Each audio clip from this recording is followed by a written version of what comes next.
Let's take a quick tour. Wait a minute. Here I am. Welcome to Fish Easy. Tonight is just a brief opportunity to talk about a few new things in the room.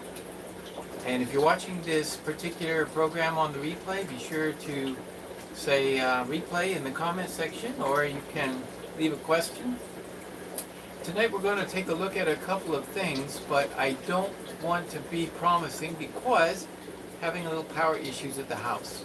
So power went out, came back on very quickly. I hope that doesn't happen with this live stream. Don't know if I'm actually live streaming right now because of the situation with the power. So if it goes out, don't worry, maybe it's the phone, maybe it's the power, so we're going to give it a shot, take a few minutes. What we're going to discuss today is a couple of things, and one of those little things is very simple. I have a methodology of lowering the pH. If you're doing some breeding and you want to lower the pH, one of the things that you... This is a small corner filter. Maybe there's some places you can order them, but this is a corner filter, and it comes with the top, as you can see here. It fits in the corner of your tank. It's rather small. I'm looking for something kind of small, and this particular one has this little shall I say, a small kind of piece that goes in the bottom. Well, I've had some issues with fry using these things, even the small filters with small fry. And I'm going to mention why that is. You should never use this really tiny filters. I have a couple of them around. I have one here without, have you ever seen one of these? This is actually a small filter. This one's missing the foam that goes right here, but it's very small, like for less than 10 gallons. And they're fine filters, but not for small fry. And I'm going to tell you why. I've had angelfish and also rams get stuck in the bottom where all this little gravel is. They go right down inside. And the question is, how do they get inside? If the bubbles are coming up in the center, how do they get inside? If you're familiar at all with how rams work and how any cichlid or small fry works, if there's a disturbance, what they do is they dive bomb to the bottom and they just go down and try to freeze. That's their safety mechanism. So sometimes when they're swimming over and they get caught in the bubbles going up, they will just immediately start to dive bomb.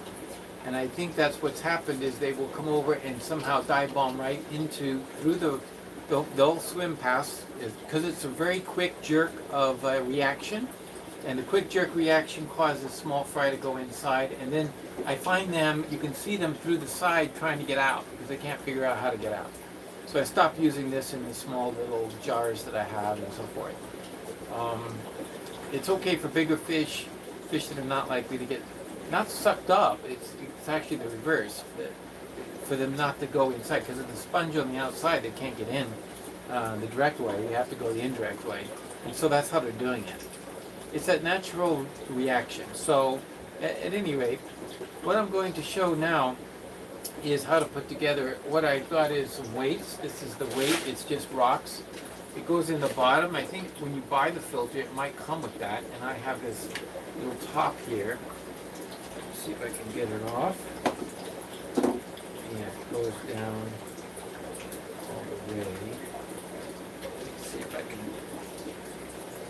pull this lid up. There we go. It's a little cap.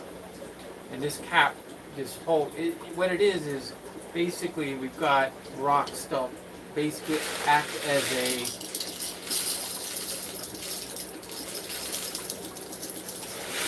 acting as media, because it has porous material, it's going to set up its bacteria. That's the design of it. But I'm using it mostly for one thing. You could do a little addition there. I'm going to put rocks in it, make it heavy so it weighs down. You could put other things in there if you had something else you wanted to use. Okay, there we go. All the rocks are in there now. And then I'm going to put the cap back on. Now I have a rock base. Okay, I think that's on. So I'm going to put this on like that. And it goes into the corner. And so now I'm going to put something to lower the pH. Now what I have is these little tea bags. But you're probably wondering what kind of tea. It's not drinking tea. This is catappa leaves. You can buy them in a tea bag, and these will really help to add tannins to the water and also lower the pH naturally. So I'm going to put these in there at the bottom. I'm going to use, in this case, 4 of them. And we're just going to give this a try. And where's my 4th one? I thought I had 4. Here it is. So then I have a 4th one. Uh-oh, and laying down. Hopefully my internet is stable enough. I'll try to keep going as long as I can. If the power goes out or whatever, might be another situation. And then here, I'm just gonna put some foam, only because I like when these things run, what I like is to have some sort of floss in order to, filter floss helps to just extract the extra floaties in the water. You know, basically I want to try to polish. So now I've got a layer of catappa leaves. So now I'm going to put this on here, and that's all there is to it. And I just cracked the bottom. I pressed too hard, I guess. Still usable, but these things are just kind of a cheap plastic. Now the airline tube goes down and connects here, and then it will act, and air will just pull up the water out, and it will cycle. So I'm going to put this in with the tanks behind me so that we can have some breeding setups. These are the tanks we're going to use for breeding. So what I'm going to do is I'm going to use this to actually bring down the water. So what exactly is my pH?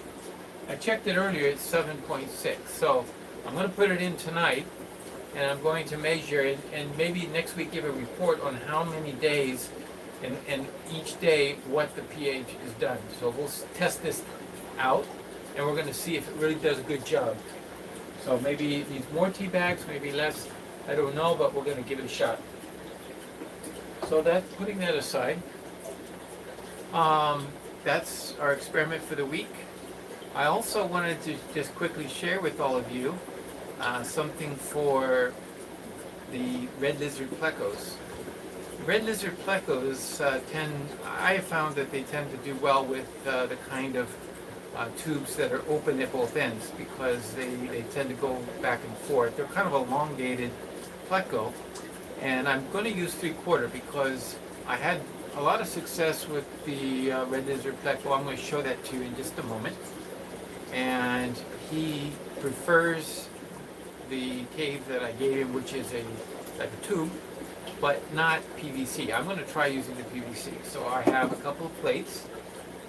These are slates, typically used a lot in breeding. So what I'm going to do is take 2. In fact, actually, I have. Hold on a second. I might have something here. Yes.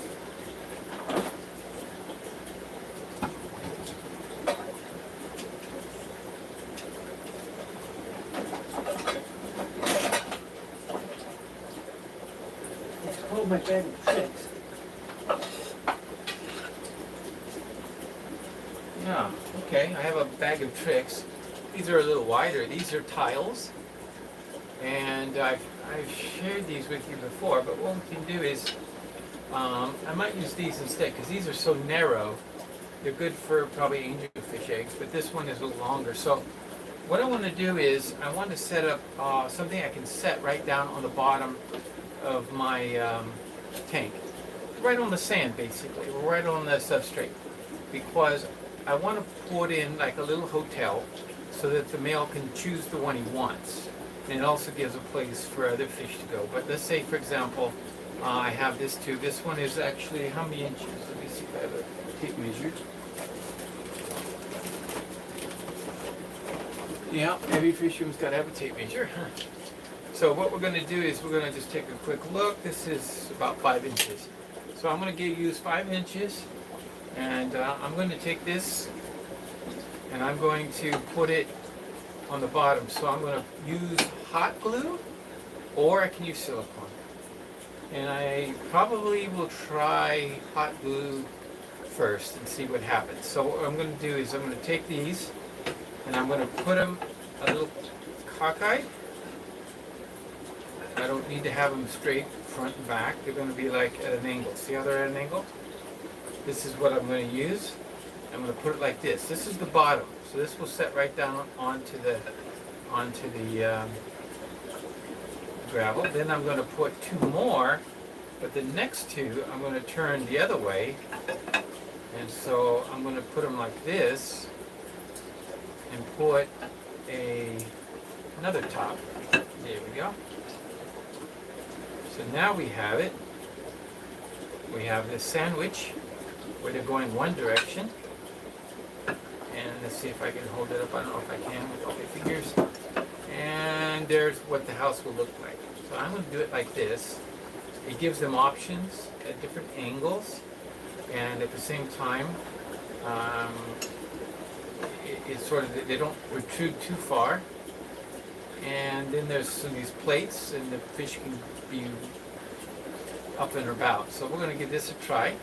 So this week I'm going to do this gluing. Maybe later tonight I'll do some gluing, and we'll see how it works. This will be a new way. We don't know if it's going to work. If there's another cave, I might even try one of these caves. This is a close end, and I can set this one on top, as you can see. And if they prefer to be a little higher, then they're going to get that option. I want basically as many options as I can, because I want the fish to feel comfortable, and if they feel comfortable, then they're likely to do something about it. You know what I mean? So that's the next little project. I thought I'd share that with you. Now let's take a quick look at the new fish that spawned this week. I shouldn't say spawned. That's really the wrong word, isn't it? They hatched. Because spawning for red lizard plecos actually requires 13 days, 12 to 13 days of incubation. That's a long time. Especially when I'm used to little barbs and other fish that only take 24 to 36 hours to hatch. And in that case, the 24 to 36 to hatch and in 3 days to become free swimming, those are simple, right? But in the case of these plecos, father has to, keep them clean, keep from getting eaten, keep them safe for a long time, 2 weeks. So he's going to be with the eggs, and just before they hatch, I'm going to try to get the babies. Now, last time I got super busy on the 13th day, and I wasn't able to pull them before they hatched, so I had to take a baster and pull them out of the tank. But let me show you what I pulled out, okay?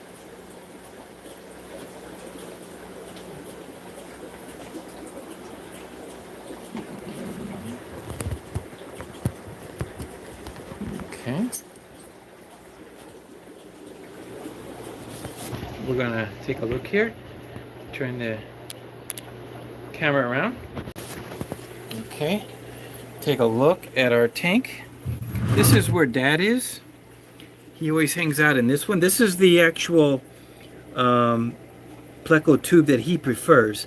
It's about the same size as what we're talking about with the PVC, but it is open on both ends. There's his nose right there. You can see him. He stays in there most of the time. I have 2 new females in here with him, but if I look around, you might, I don't know if we'll see any babies. There are a few more in here. There are a few. I haven't, let's see, I didn't spot them before. There's a female up there hanging out. And the other female, she's out there too. But I don't see any of the babies. They may be hiding. But before I put the females in, this time I extracted and pulled out of there from the previous spawn we've got baby red lizards. There's some there. There's some more. I even put in this box over here, there's 4 of them. 1, 2, and they're with a bunch of baby angelfish. I wanted to test that out. And they seem to be doing just fine. Nobody seems to bother anybody. There's a 3rd one. I don't know where number 4 is. 4 is right there, upper right. Okay, so there's 4 of them in here with these angelfish. But over here, as you can see, these are just red lizard plecos. And we're crawling with them. Look at that. Now the nice thing, and the reason I did this time, I've grown them in the main tank always before, but there's something that actually occurs when you put them in a breeder box. It's the same water. I try to keep a flow going, and you'll notice they're hanging out on the left side more, and there's a reason for that. The reason they're hanging out on the left side is because they like flow. So they're all head turned towards the flow, and the little babies fry are now probably what? These guys are, well, let me see, the 14th. So today's the 25th, so about 10 days old. 10 days from their hatching date. These are 10-day-old fry. And I wanted to point out that when you put them in here, what happened is when I feed that with the baby brine shrimp, the baby brine shrimp are running up against the walls. That's where they are. And suddenly when you put baby brine shrimp in here, they can get at them very easily. If they're in a big tank, it takes a lot more baby brine shrimp in order to make it concentrated enough to ensure that everyone gets enough food. But in here, they're going to get enough food. And it's critical in the early days to make sure they get enough food. So they're doing so well, they're everywhere. There's actually, I counted close to 40. So there's 40 in here. There's about 4 in here. I counted maybe another 10 that are still left in the tank. Now, I had some ditherfish in the tank, and those are the luminatus, the blue-eyed luminatus, a female right there, another female. And they're young. I did put a mop in their tank. There's a mop up there. You see it? I thought maybe they might start spawning. And surprise, surprise, they did spawn. How do I know? Because after I put these guys in here, you won't believe it, but I looked inside the breeder box and there's a baby luminatus swimming about. So I pulled it out with a baster and we put it over here in the jar. And lo and behold, I don't know if you can see it. It's in here somewhere. Where is it? Where is it? A little hard to see. I should probably spot it with my eyeball first, huh? Oh, there it is. Wait, hold on. I see it. So over here, I'm going to shine a light on it. There it goes. Right in the center. It's near the top, real close to the top. Let me see if I can get it in view. Oh man, this is not focusing right. Maybe back off a little bit. Sometimes that helps. Oh. Well, as it grows, here it is, right along the front. It's right along the front. See here? Right there. Running along the top. There it is. Right there. If you can see that little fry, luminatus or all blue-eyed rainbow fish are super tiny. So here in this little tank, I'm putting the paramecia. And the paramecia, by the way, if you know how that works, it's living in this bottle with the blue-eyed, and it's going to stay there until it gets eaten. Very small. I have lots of paramecia. Here's an example. Let me see, I have some.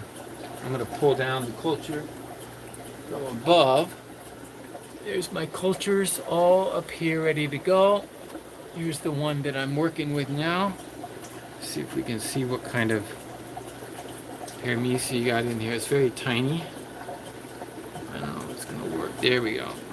Almost. It looks like a white cloud. They're tiny little things. Tiny little things.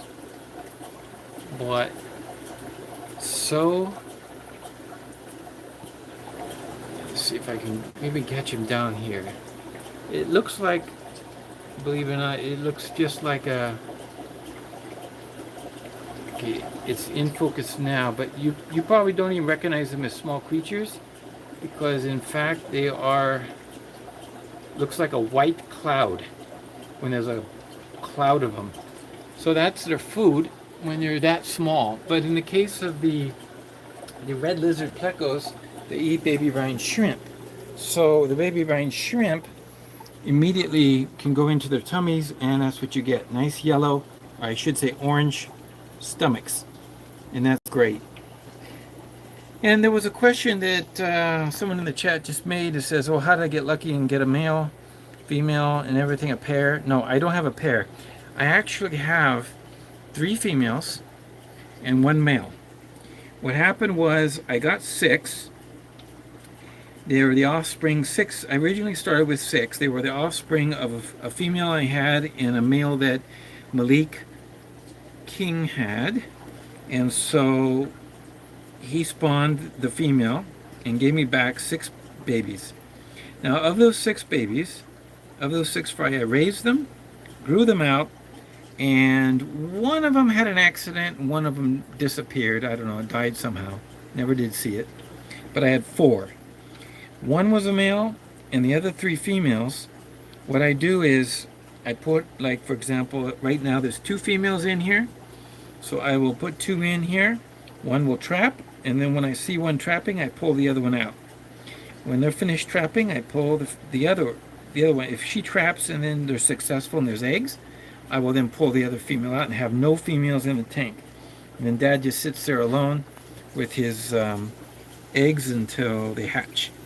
And that's all I do. And then of course, the female that did produce, I put her in another tank, but I don't put her with the other ones. I rotate the females. So I always have, of the 3, they're never the same one. I'm rotating 3 females, and these are all, of course, from one batch. But actually, they're different females from batch to batch. Each batch has a different group. So I hope that answers your question.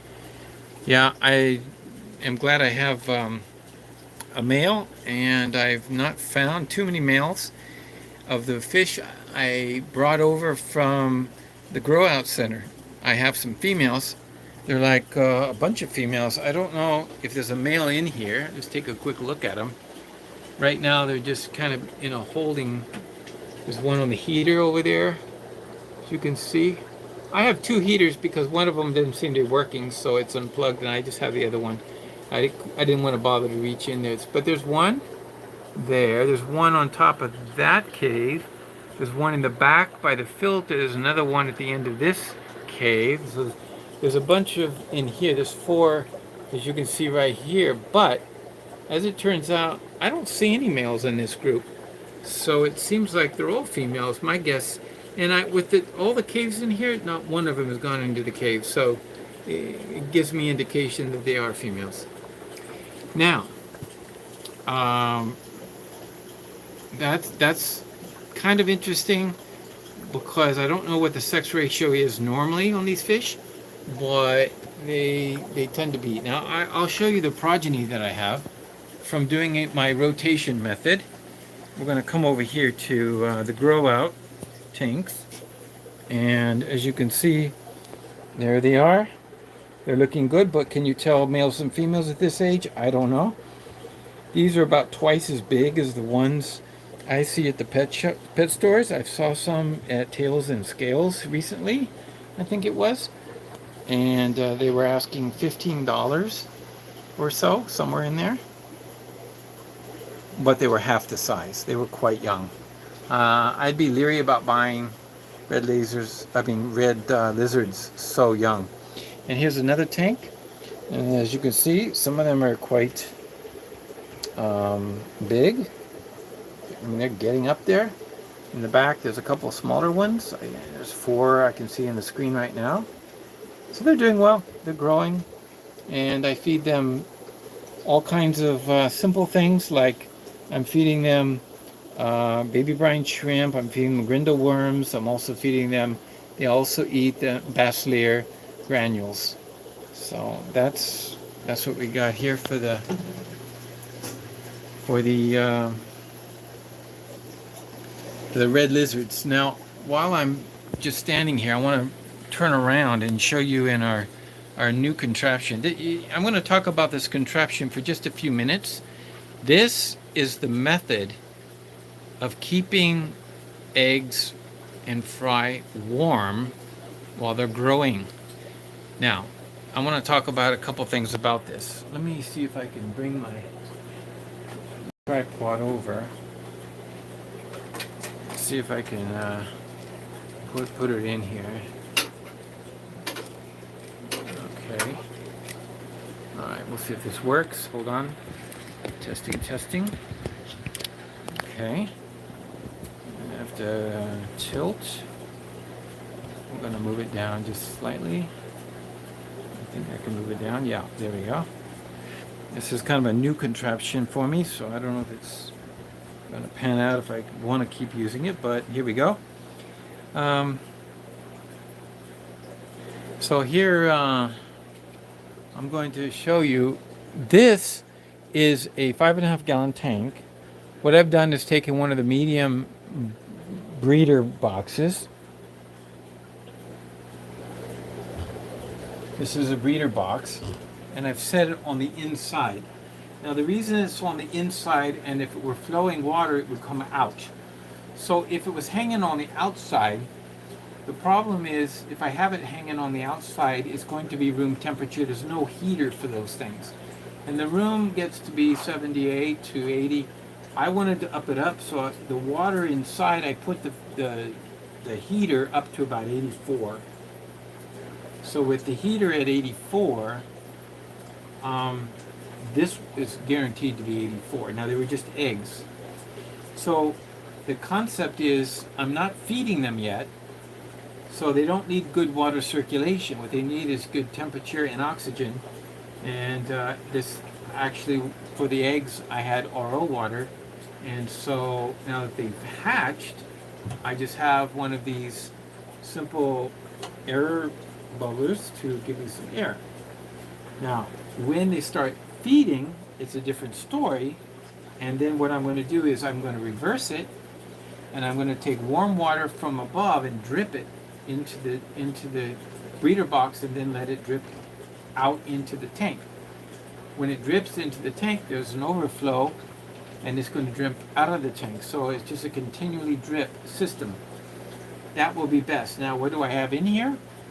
Well, I'm happy to report this is a batch of black rams. Let's take another quicker look. I don't know if I can, let me see if I can move this closer so you can see. Okay. These are black rams. Now, there you go. You can see them. They're just starting to kick up a little bit. I've started the baby brine shrimp, especially made for them. But at first, these little small dudes are going to get paramecia and then some vinegar eels a couple days at the same time. So they're going to have plenty of food as soon as they start kicking around. Looks like it'll be soon. I don't worry about the paramecia. I don't worry about the vinegar eels. But the moment you start putting baby brine shrimp in there, you've got to start flushing the water. And that's when the key moment is to start doing that. So that's a nice batch of black rams. Only about half of the eggs hatched, and we still had a good number. I don't know if you can see how many there are back there.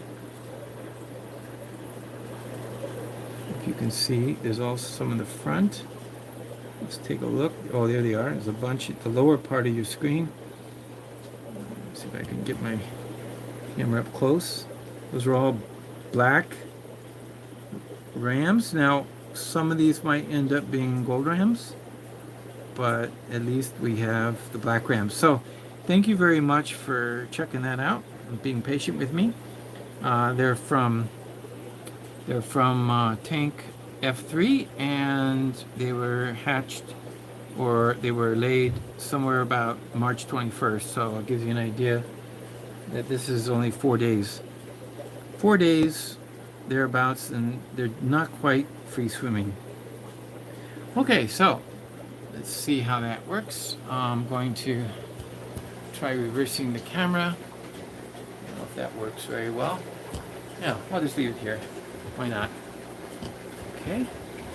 So there we have it. A new spawn, and for me, this is great because the new spawn is in a new special system, and this is guaranteed. I know this will work, and I rarely have any issues because number one, they get plenty of food, they get good temperature, and they also have fresh water.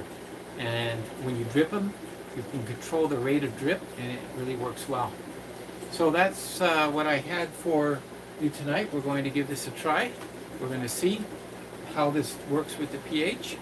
We're going to also take a look at the black rams as they continue to grow on us. And then, of course, I'm going to set up here some spawning caves for the red lizard plecos. And is there anything else I wanted to mention before I showed you the surprise little fish, the one that just popped out of nowhere. And I have a theory. I don't think it was the lift tube that brought it in. I think when I was pulling out those red lizard pleco babies, I think what happened was I took a scoop of water right out of the tank, and since the babies are right at the surface, I think I scooped it up and put it into the breeder box just by accident. But sometimes that's the way it happens. Sometimes it's a surprise, and you just somehow end up with fry. And if you're very careful and you're looking for it, you'll see these things happen in your fish room. It's kind of a wonderful thing. You know, see something you're not expecting, and that's always a pleasant surprise to see something you're just not expecting. So thank you very much. I think that will conclude tonight. I thank you all for joining. Some of you, well, most of you have all hit the thumbs up. Thank you so much for that. If you're interested in the paramecia, you can get it at fishez.ca. And we've had more orders this week, and I send it out promptly, and it can go anywhere, and it really helps a lot of people. And good question, Jeff. I'm glad you mentioned about the memberships. Well, as it turns out, I am thinking seriously about just turning on some memberships, and I'm going to do that when we hit 2,000 subscribers. And we're very close to hitting 2,000 subscribers. We only need a few more. So if anyone knows the best way, it would be this. Take some of the information that I posted, a video, a live stream, whatever, share it with other people who are not knowledgeable about Fish Easy. That's the best way. When you share videos with other people, it's like it's a recommendation. So yeah, you can hit the thumbs up, you can subscribe, and I know all you have. But what I find is that the best way is word of mouth, because it's a recommendation that's real. It's not coming from me. It's not me recommending myself. I'm not interested in that. I'm interested in sharing what I know with other people. So if you take the time to just share it with a person or two, or mention it when you're doing your comments and other live streams, that's how the real word of mouth gets out, and people who never had the opportunity to see one of my educational live streams might be interested in what you post. And so if you say something about it, like what makes it, of interest to you, you might share that with somebody else. And you know what? And it's the best way. So thank you very much, Jeff. That's a great question, and thank you. You have shared. In fact, you've done so much. I've noticed that, and I've been, like the other day, we were together on that live stream. I think it was Bentley Pasco. We were there, and you were sharing memberships. That was very kind of you. Very exceptional. And I think that's wonderful, but it also means that, it means that I would want to provide something for those who become members. So I'm also thinking about what I can do for that. One of the things that is possible is very soon, in fact, maybe next week, it might come about this first Saturday of the month. It's going to be a very special interaction between Aqua Malik and Fish Easy. And we're going to do a duel, and it will be a commentary on a certain subject, and it's going to be something that is going to be live, and it's going to occur probably, we haven't finalized the plans, but we're going to maybe start at the beginning of the month and talk about something, and it might be a monthly thing. So that's something to look forward to. It's kind of new. It's one of the things that might be of interest because we are fish room partners and we do have different aspects. So what you're seeing here at Fish Easy is the nursery side of things. So I focus on taking these black rams and all the angelfish. I didn't even show you the angelfish we have this week. Actually, in the last 2 weeks, we've got 1, 2, 3, 4, 5, 6, 7, 8, 9, 10, 11. So it looks like, yeah, if I didn't miscount, 11 batches. 11 batches of angelfish, mostly platinum angels, and they're moving up. I'll show you just quickly what I'm talking about. Okay, these are the platinum angels that are the oldest ones, and as you can see there, this tank is full. This tank is full, and then we have a breeder box here. More angels. We have a jar here just starting to become free swimming. There's going to be a bumper crop there. This one is not free swimming yet. You can see the angels there. And then here's one here. Here's another one. Another one. Another one. And 2 more. So I want to mention this. A lot of people say, well, isn't that a lot of angels? We're actually running short. We're actually running out of angels to sell. We've moved to in the stores. They're in all the local stores. They're all over the place in the GTA area, and that's because they've been going like hotcakes, and we've got them moved, and they're going to be selling to the people. So you can go down to any store and get them, but there's amazingly quite a number. So I just share that with you because it shows how many fish are being moved through the nursery at any given time. I will call them before they go over to the grow out center. I try to make sure there's no belly sliders and deformities and anything that might not make it to market, anything that wouldn't be practical and not good for things that are going to die anyway if you just let them sit. You could probably try to grow them out, but in the end they usually die. Oh, I'm sorry, there's 12. I just missed one. Yeah, I went right past it. Did you notice it? Right there. There's another one in this plastic jar. Another batch. I haven't marked it yet. That's probably why I didn't notice it. I just brought this home yesterday. So I didn't go to the auction today. And I think Hamilton. I thought it was the Hamilton was the tomorrow. But anyway, no, I didn't make it to Hamilton for the auction. Too much going on, a lot of things happening. But I do know that there was an auction. It's on the CAOAC, CAOAC.ca. If you go to that site, you'll see under the events page. And just for what it's worth, I am the one that keeps that thing updated. So I know about the auctions, I know about the shows, I know about everything that's going on. So go there and check it out. And if you have an opportunity to go to an auction, it's a wonderful place to get fish.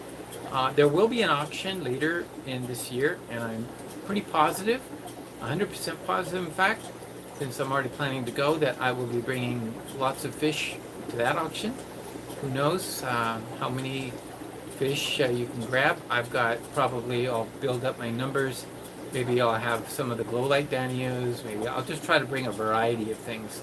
So it's always neat to be able to sell a lot of different variety. And you never know what's going to be hot that day or hot that for that auction. And so we'll see. So that's what's going on. Thank you so much for the super chat. You know, Jeff, you're just amazing. Wow. Even with stickers. Awesome. And I appreciate that super chat, and I do read your messages, even if I was busy talking. I can't thank you enough for all your support to this channel, and it's very helpful. Awesome to have a good support group. If there's 2,000 subscribers, I want to do something special. I think opening up memberships is one thing, and then who knows what else we'll have on that special day is coming up really soon, because the channel's growing super fast, and it seems like I'm going in a rate where it gets faster and faster all the time. In other words, the more members you have, the more members you have, the more that you seem to have. In other words, obviously, it's just the way of sharing things with other people. So I recommend you supporting your local clubs, and one of the reasons why is because it's very true that when you go to clubs and they have the mini auctions and you go to your local club, if there's one close to you, the one I belong to is the Peel Regional Aquarium Club. It's Peel Aquarium Club.ca. You can go there and you can actually join for $10. You can join the Peel and you can get Zoom connection to the meetings and get speakers or listen to speakers. And all that's possible through a simple online membership. If you're close enough in the Peel region of the GTA area, you're welcome to join and come to us, where we usually have pizza, a talk or a show, a mini auction, and you pick up things. I picked up so many good things, like a brand new filter. I got very reasonable, super cheap, still in the box. I pick up plants I've never had before, and so forth. These are all possibilities. Whoa, another super chat. Thank you, T-Shot. Really, see, I gotta read this. I can't quite read it. Hold on. My camera is a little out of place. Let's see here. Thank you very much. You are too kind. Let me see. You wanted to say thanks. Made my first official sale of Pistos, Orange Flash, and Hongsley to my local. I have a lot more to come. Well, that's great. You're into the business. You know, I'd like to do that myself. Be able to. Let me hold on. I got to turn this around. I'm not sure about. I kind of like what I had before. What I was using before was a just a little phone holder. There we go. Is that a little better? I don't know how much better it is, but okay. So at least I could read the messages, right? Okay. Community tab. Say, do you have a lot to the community of fish keepers and breeders? Community of fish keepers and breeders. I'm not sure what that is. Do you mean there's a community tab on the YouTube channel, and that's when I post things? Well, that doesn't seem to be what you mean. I'm on Facebook, so I keep that Facebook account just for fish and pigeon people that I know. So if that's what you mean, yeah, you can add my link to the community tab.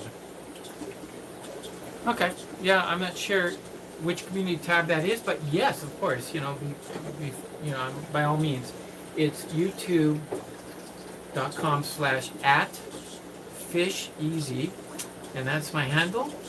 And thank you so much tonight for the super chats. Thank you very much. Is there any other questions that somebody has over what they saw tonight? Maybe there's something you wanted to add. The brand of catappa leaves that we saw is AAA. That's, I don't know if it's on here. It's faded. It's kind of faded off. I can't read it. Aquarium, I forget what the acronym stands for, but it's AAA. And I think I ordered this from,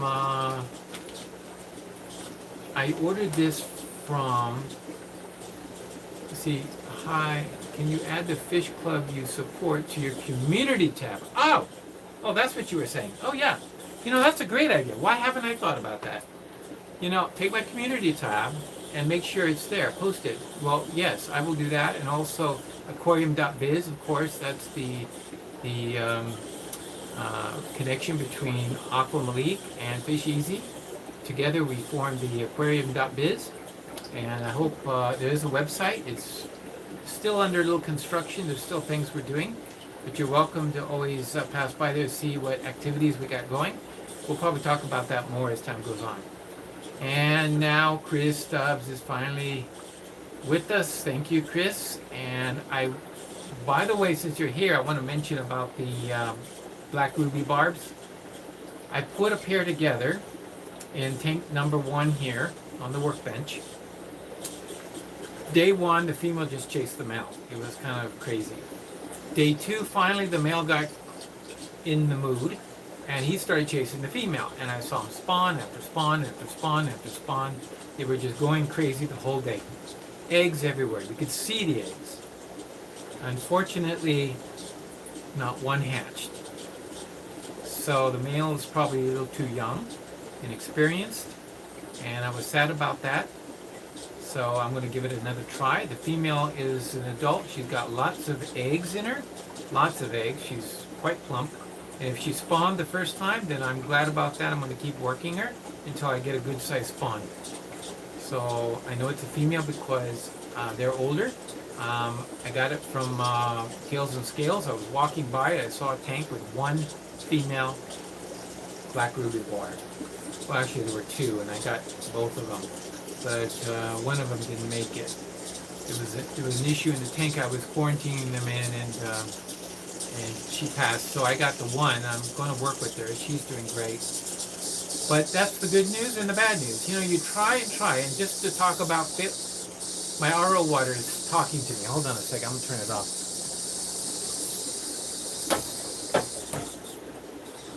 It's on a float switch, so when it gets to the top, it starts making more noise. I get used to it, and I didn't even notice it. Somebody should have said something. Hey, it's loud in there. So basically, just keep in mind that when you try to breed fish, you may not be successful the first time. You may not be successful the third time. But keep trying, because not only do you get it right, but the fish have to be right also. In this case, the water parameters were probably quite good enough for the black ruby barbs, but I didn't see any fungus. There was no fungus. It wasn't like the eggs fungused up. That's not the issue. I think there were a lot of white eggs, and I think there was no hatch because the male wasn't doing his job. He didn't know what to do. Maybe he was just too young. Maybe he was just going through the motions, but he wasn't producing anything. So, because I think the male was a little bit smaller than the female. But we'll give it a try. Sorry I didn't film it. I get lazy sometimes because there's so much to do and I just want to get it done. And I don't think to record it, but I'm going to try it. Maybe next time we'll try it again and we'll record it. Also, I have the tiger barbs are doing great. I know we did that spawn a few weeks ago and I haven't shared that with you. Let me take you over to give an update. Let's just take an update, and the update is here just to let you see what they look like. Oh my goodness, they're doing great. Let me lower the camera. These are the green tiger barbs we spawned a few weeks back on February 1st. So actually there were 31 that I moved over into this 10-gallon tank. And Let me see if I can move the light to the front. I should be able to do that and get more light. Okay, can you see them better? I don't know. Nice group. I would have liked to have had closer to 100, but 31 is not bad. Yeah, this is, how old are they? They're a month and they're almost 2 months old. They're almost 4 weeks, 8 weeks, I mean. They're almost 8 weeks. Now, at the time, I don't know if you remember, there was a small batch of German blues, and I had an issue with that particular batch, and most of them died. But there were just four or five little fry, super tiny, and I had these tiny tiger barbs growing up. So I just tossed them in there. I said, I'm not going to spend a whole tank just to raise four little German blues. But I threw them in here to see what they would do, and they've done great. I don't know if you can see them, but if you look in this tank, look at the bottom, you'll see there's one right there. Do you see the German blues in there? They're growing up at the same rate. They look about the same size. There's a couple near the back. You can see it near the filter. There's two more. There's about 5 of them in there. And they're doing awesome. So you can mix fish if they're somewhat compatible. In this case, I think the tiger barbs, being that there's 31 of them, they're not going to bother the other fish. And they tend to do just fine. And even when they're swimming about, I noticed that the German blue fry don't bother the tiger barbs. They're just chasing each other. And the tiger barbs are only chasing each other too. So at this age, they're kind of cute. I'll keep my eye out for the dozen that are the best quality for keeping, and then the rest will just get sold as a lot. I'll just advertise and say, hey, I've got 20 green tiger barbs, come take them. And usually they're sold within a few days. For some reason, these are a hot item, and that's what I'll do. So there's oh yeah, I don't know if I did last week. I did try, I think, to show you the new cichlids. They've come out and they're hanging out. Are they out right now? No, they're hiding. So can't show you the fish here in this tank. This is the beautiful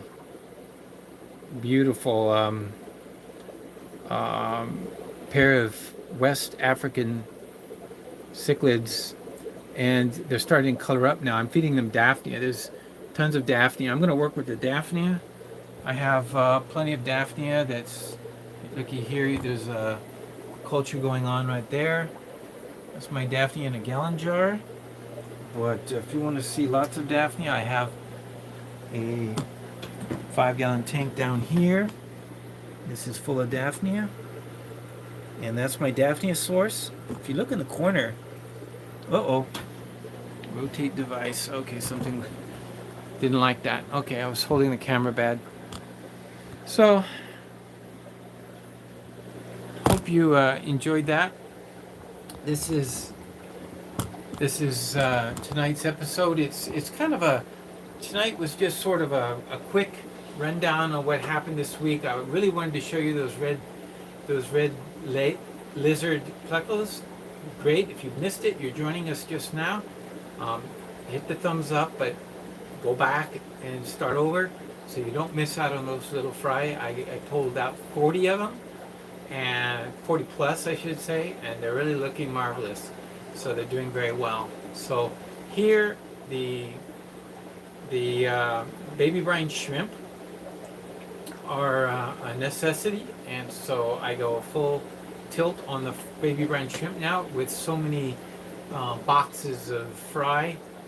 There's going to be a lot of baby brine shrimp, and now I'm actually up to twice a day starts. So that's it for tonight. I got a lot to do tonight, and I'm going to try to these are up here because I got to get a easy way. If anybody knows of a good practical way, easy way, like for example, take this and cut it in half without making a pile of mush. Is there a way to break this? Is there a way to cut this? I'd love to know how to get half pots.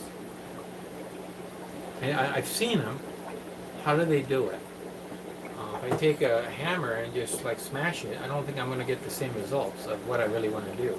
I love to take this, boom, and cut it in half. Okay, so thanks everyone, and it was a pleasure. Thank you so much for the super chats tonight. Very kind of you, not expected, and I do feel a lot of gratitude that there is an audience out there interested in some of these things, in this kind of stuff. It's for me, it's just what I do, and I find a lot of pleasure and satisfaction. Maybe in the future, maybe especially when I'm online with Aqua Malik, and we have a tandem program, I might take the opportunity to talk about why we have fish, what's the purpose, like sort of, kind of one of those things. A bucket of wire, so cut a sawzall, a hacksaw. Sorry, Sandy, you coming at the end. And I had a video of the clay pots. Oh, really?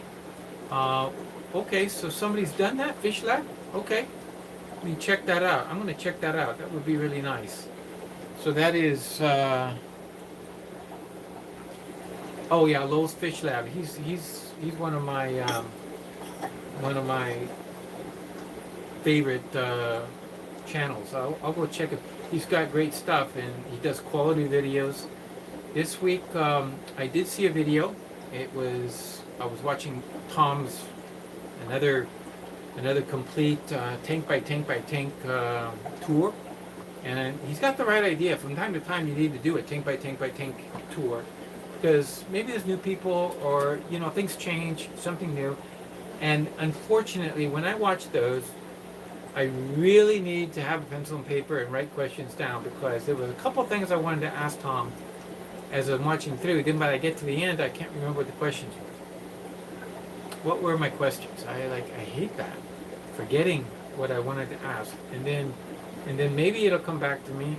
I'd have to watch the whole thing again in order for it to maybe trigger my memory, or it might just come to me. I don't know.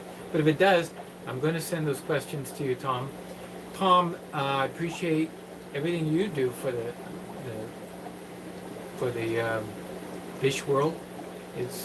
We learn a lot from your channel and others. More and more, some of you out there in the audience tonight also are doing more videos. I do appreciate them, and I do watch them. So this week I was able to watch Tom's, and he said some things that caught my attention. If I could just think of what the question was I had for him. At the time it made sense. Now I can't think. Well, that's the way it is. Thank you so much. I will send, if I think of it, I'll send you an email, Tom, and it would be very helpful if my memory would kick in. Maybe it will. I'm just rambling at this moment. I must be tired, so I'm going to sign out, because it doesn't make any sense just to hold your time. I do appreciate, as Tom would say, you taking the time out of your precious time to see and watch my video. Thank you so much, all of you. You're all very much appreciated. And hopefully, if you have any questions, and if I didn't answer them tonight, be sure to go down to the bottom, leave a message, and I will respond, because I always respond. Okay? Thank you so much. Good night, and have a great time. But always, as the case is, keep it real.